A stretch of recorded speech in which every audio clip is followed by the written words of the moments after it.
Papua merupakan pulau paling timur Indonesia. Di wilayah Indonesia, pulau menyerupai burung ini terbagi menjadi dua provinsi, yaitu Papua Barat dan Papua. Kedua provinsi ini memiliki potensi alam yang sama-sama luar biasa. Sebut saja keindahan pantai dan bawah lautnya. Ya, siapa yang tak kenal dengan Kepulauan Raja Ampat di Papua Barat? Gugusan pulau-pulau kecil yang berada di depan moncong Pulau Papua ini sangat termasyhur hingga ke mancanegara. Baik karena asrinya pantai ataupun lengkapnya biota laut yang ada. Paham betul dengan segala potensi yang dimiliki, Provinsi Papua Barat terus berbenah. Tak terkecuali Kota Sorong yang terletak di paruh burung Pulau Papua. Kota Sorong dinilai memiliki letak yang sangat strategis, mengingat sebagai kota terbesar yang ada di barat Papua. Tak heran jika Kota Sorong disebut sebagai pintu gerbang Papua di bagian barat. Nilai strategis ini ditangkap oleh pemerintah pusat dan daerah setempat sebagai dasar untuk mengembangkan Kota Sorong. Salah satu proyek akbar yang telah selesai dan mulai beroperasi sejak April 2016 adalah Terminal Baru Bandara Domine Edward Osok atau yang kerap disebut sebagai Bandara Deo. Proyek ini dinilai mampu meningkatkan konektivitas antar daerah di Pulau Papua.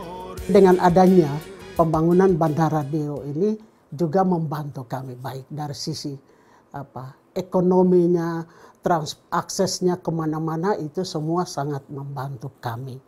Yang kita semua lihat tidak terlepas daripada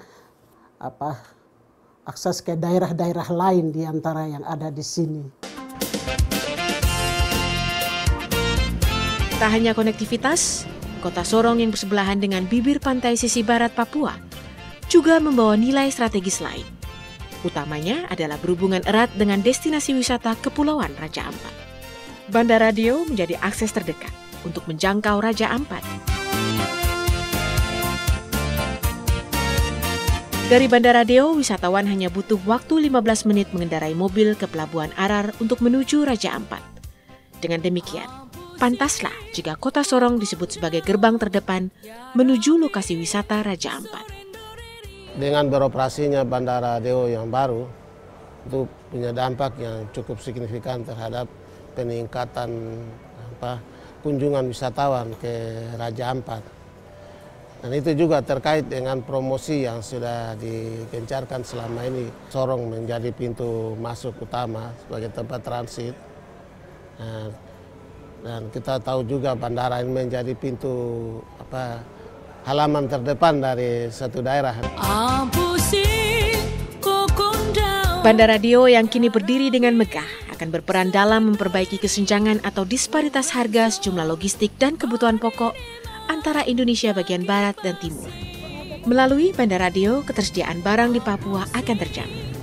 Kebutuhan sehari-hari di Papua dengan harga yang berangsur stabil menjadi salah satu indikator keberhasilan pembangunan. Sejumlah bandar udara di wilayah terpencil dibangun, sementara bandara yang telah ada di kota pinggiran dimaksimalkan. Tak terkecuali Bandara Domine Edward Osok merupakan salah satu bandara yang dikembangkan pemerintah. Beberapa fasilitas bandara ini dibangun dan direnovasi guna meningkatkan kapasitas bandara. Dengan luas 2.070.939 meter persegi, renovasi dan pengembangan Bandara Deo terlihat megah. Arsitektur bagian depan gedung menyerupai buah pinang.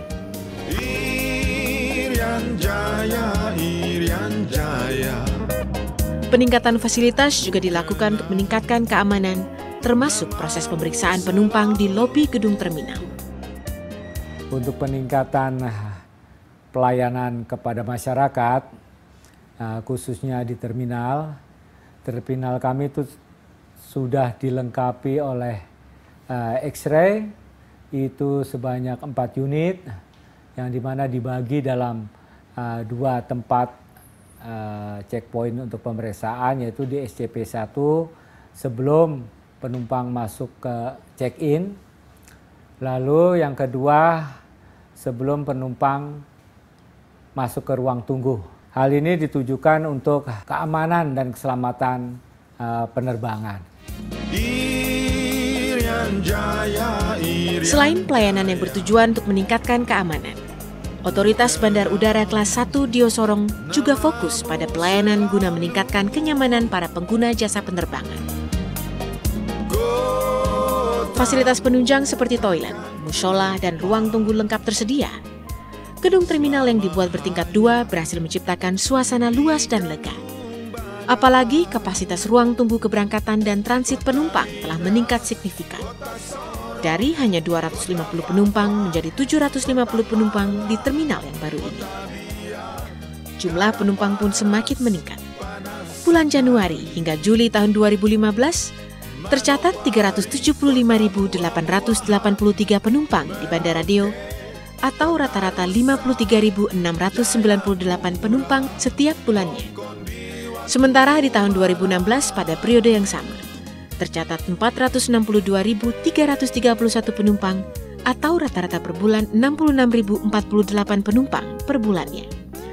Dengan demikian terjadi kenaikan jumlah penumpang sebesar 22,99%. Sirkulasi udara dari ruang tunggu ternyata turut diperhatikan.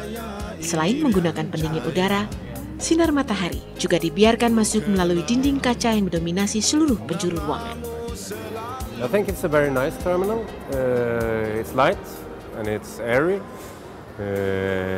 and we had a good check-in. It was very swift and went good service.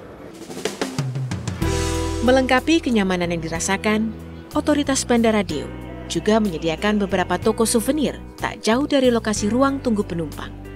Beragam cenderamata khas Papua dijajakan di sini. Produknya itu seperti tas rajut, dibikinnya di Sorong itu di suatu tempat yang namanya Sanggar, dirajut oleh beberapa orang.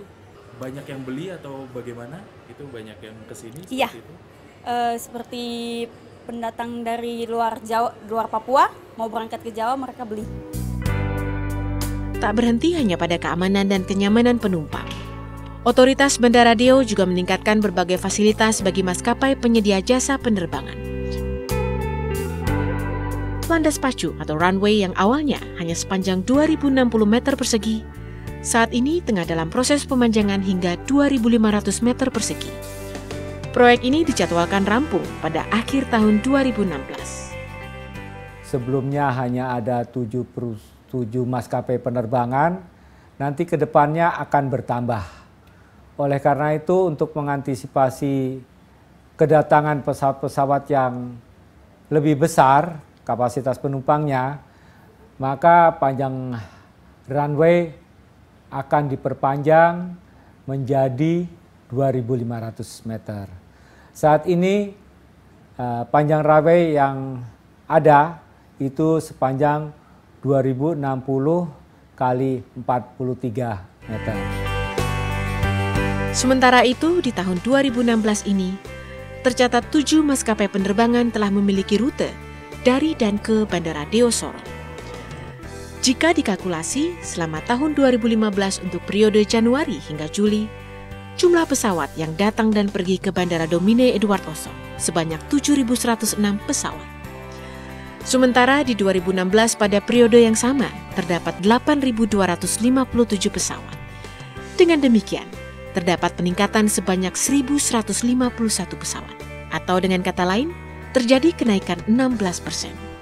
Seiring dengan pembangunan landasan tambahan hingga nantinya total sepanjang 2.500 meter, tak menutup kemungkinan maskapai lain atau pesawat jenis yang lebih besar mampu mendarat di Bandara Deo. Dengan demikian, peningkatan kapasitas bandara baik di Bandara Rembele, Bandara Domine Edward Osok, maupun bandara lainnya, tidak hanya memberi dampak ekonomi dan pariwisata di Indonesia, namun yang lebih penting adalah keberadaan bandara tersebut mampu memberi kesetaraan dan keadilan bagi seluruh rakyat Indonesia.